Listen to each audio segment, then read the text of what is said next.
Hello दोस्तों, तो कैसे हैं आप लोग। मेरा नाम है अंबुज कुशवाहा और स्वागत करता हूं आप सभी का अपने यूट्यूब चैनल पर। तो दोस्तों, अब ज़्यादा टाइम वेस्ट ना करते हुए हम शुरू करते हैं आज का अपना टॉपिक क्लास 10th का special English chapter 3 NCERT of expense, जिसे लिखा है फ्रांसिस बेकन ने।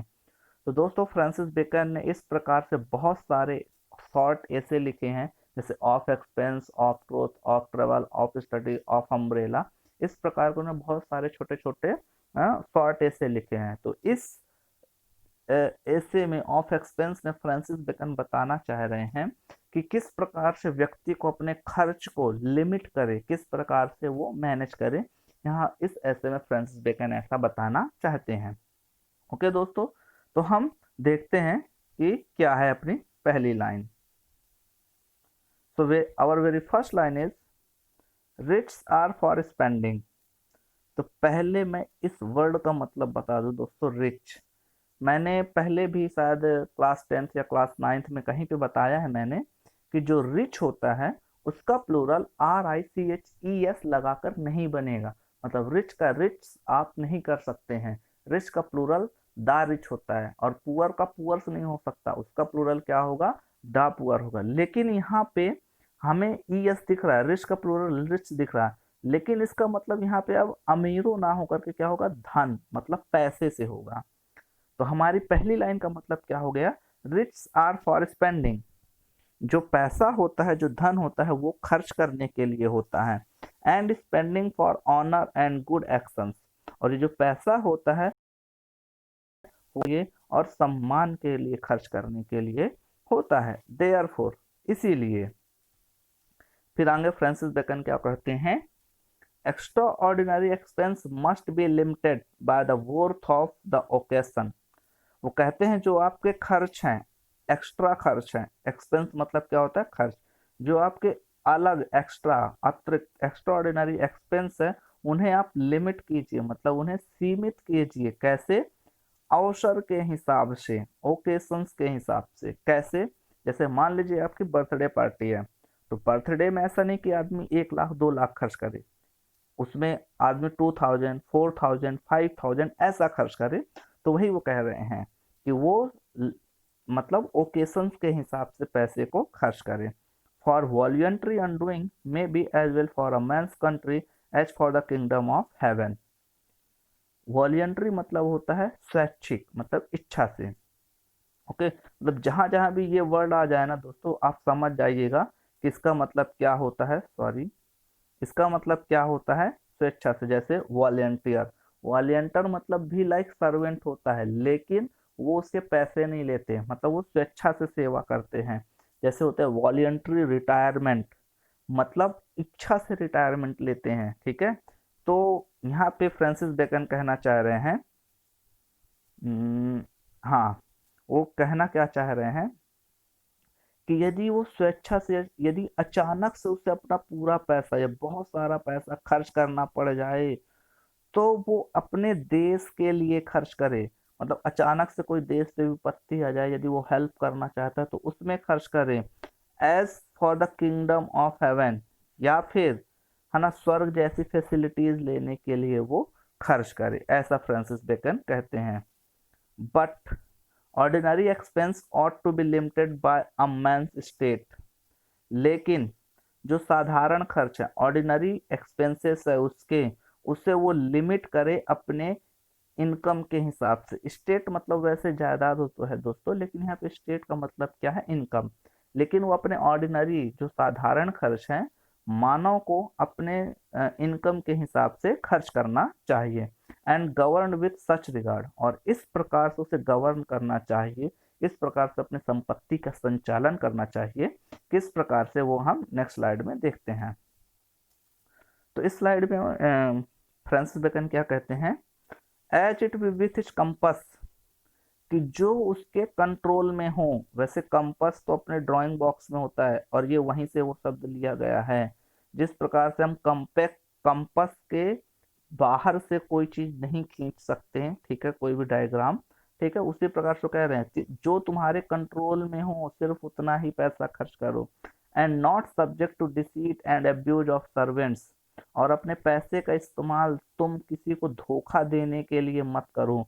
डिसीट मतलब होता है धोखा, ठीक है, और ये चीट भी होता है, चीट मतलब भी धोखा। एंड अब्यूज ऑफ सर्वेंट, और ना ही अपने पैसे का इस्तेमाल तुम अपने नौकर्स का शोषण करने के लिए करो। अब्यूज मतलब क्या होता है, शोषण। Next, in order to the best show that the bills may be less than the estimation abroad. और वो कहते हैं कि यदि तुम शो के लिए, दिखावे के लिए यदि थोड़ा खर्च करना भी चाहते हो तो तुम अपने बिल्स का जितना तुम्हारा एस्टिमेशन है उस मतलब उससे कम ही खर्च करो, ऐसा वो कहते हैं। नेक्स्ट क्या कहते हैं देखते हैं। Certainly if a man will keep but of even hand. Certainly मतलब निश्चित रूप से, यदि एक व्यक्ति, ठीक है, इवन हैंड है, इवन हैंड मतलब कम खर्च करता है या कंट्रोल है उसके हैंड में खर्च करने में। यदि एक व्यक्ति इवन हैंड है, his ordinary expenses ought to be but to the half of his receipts.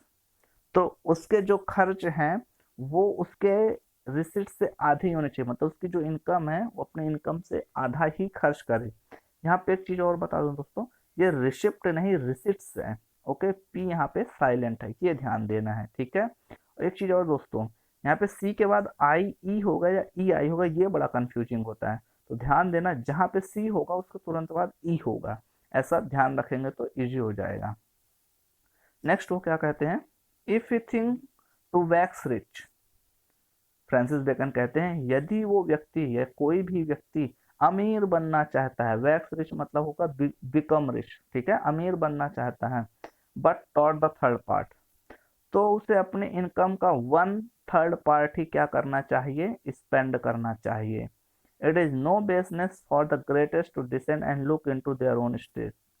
वो आगे कहते हैं कि इसमें कोई दरिद्रता या कोई बुराई वाली बात नहीं है यदि कोई व्यक्ति खुद अपने संपत्ति की देख रेख करता है। जैसे कि काफी सारे लोग सीए रखते हैं, ठीक है, अकाउंटेंट रखते हैं उन अपनी संपत्ति की देख रेख करने के लिए। तो कहते हैं यदि आप अपने खुद की संपत्ति की देख रेख करते हैं, उसका विवरण लेते हैं, तो इसमें कोई बेसनेस वाली बात नहीं है। Some forbear it not upon negligence alone.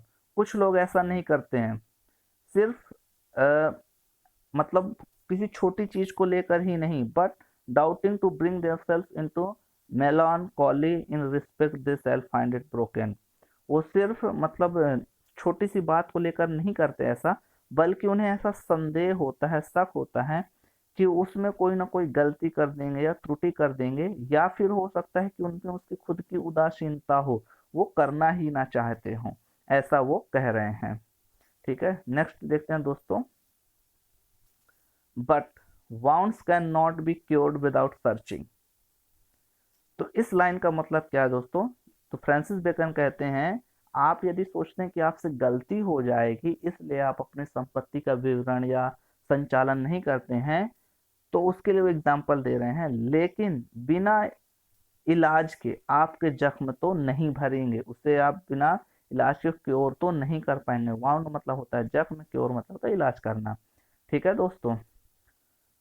He that cannot look into his own state at all.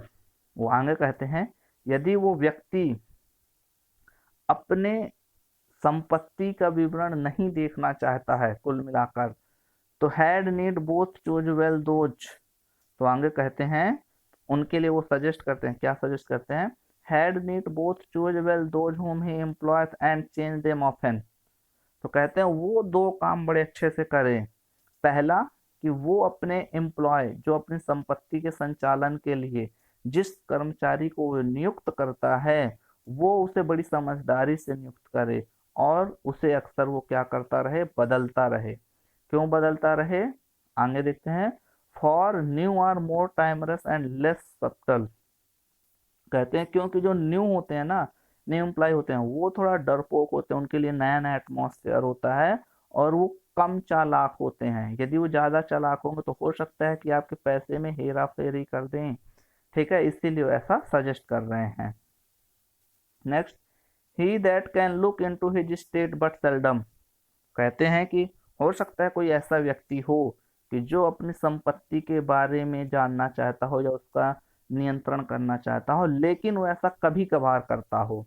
It behave him to turn all to certainties, तो उसके लिए जरूरी है कि वो सब कुछ क्लियर करे। जब भी वो देखे तो सारी निश्चितताओं को देख ले और सारे हिसाब किताब को वो सुनिश्चित कर ले, ऐसा वो कहते हैं। A man had need if he be plentiful in some kind of expense to be as saving again in some other।